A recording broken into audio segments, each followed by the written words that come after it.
مولانا عبدالحکیم اسحاق کے بیانات کے لیے حکیم اسحاق آفیشل کو سبسکرائب کریں۔ مولانا عبدالحکیم اسحاق۔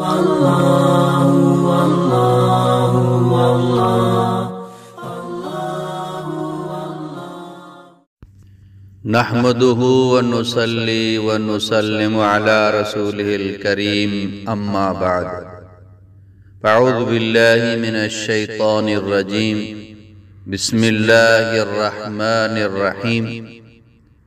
آج یہ وظیفہ محبت کے بارے میں،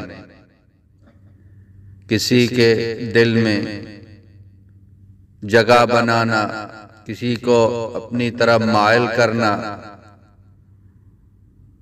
آپس میں محبت پیدا ہو، الفت پیدا ہو، نرمی ہو، دوریاں ختم ہو، تو یہ بہت ہی مجرب اور بہت ہی آزمودہ عمل ہے۔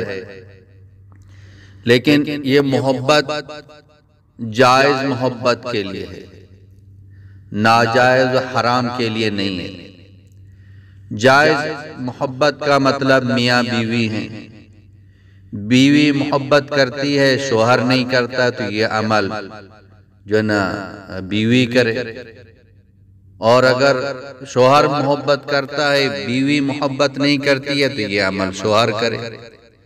اسی طرح ایک بھائی دوسرے بھائی کے لیے بھی یہ وظیفہ کر سکتا ہے، بھائی بہن کے لیے، بہن بھائی کے لیے، دو بہنیں ہیں یا ماں باپ ہیں، تو جائز محبت کے لیے یہ وظیفہ ہے، ناجائز محبت کے لیے یہ وظیفہ نہ کریں۔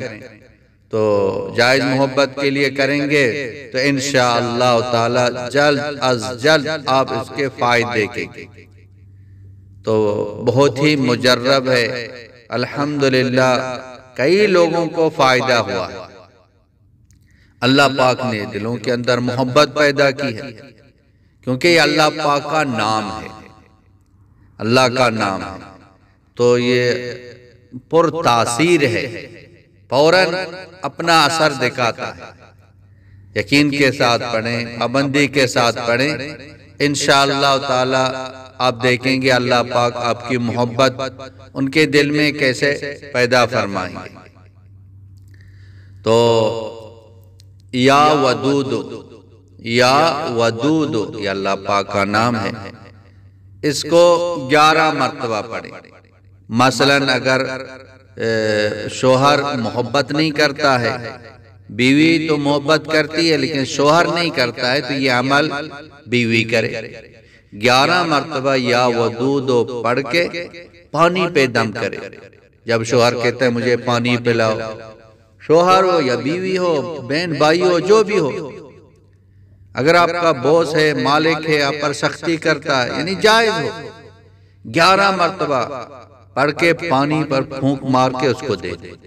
اگر کانا ہے تو 11 مرتبہ پڑھ کے کانے پر پھونک مار کے اس کو دے دے۔ انشاءاللہ تعالی آپ کی محبت اس کے دل میں پیدا ہوگی۔ اگر ایک شخص زیادہ نفرت کرتا ہے تو اس میں بالکل محبت ہی نہیں ہے، پھر اس کو 1000 مرتبہ پڑھے، یا ودود کو 1000 مرتبہ پڑھ کے پھر جو نہ دعا کریں، اور اس کا تصور کر کے اس کی طرف پھونک ماریں، پھر دعا کریں، انشاءاللہ تعالی عجیب و غریب محبت پیدا ہوگی، آپ بھی حیران ہو جاؤ گے۔ یہ اللہ پاک کا نام ہے، بہت پرتاثیر ہے، تو اپنا اثر جلدی دکھاتا ہے۔ خود بھی اس پر عمل کریں، اوروں تک بھی اس کو پہنچائیں۔ وآخر دعوانا ان الحمدللہ رب العالمین۔ مولانا عبدالحکیم اسحاق کے بیانات کے لیے حکیم اسحاق آفیشل کو سبسکرائب کریں۔ مولانا عبدالحکیم اسحاق۔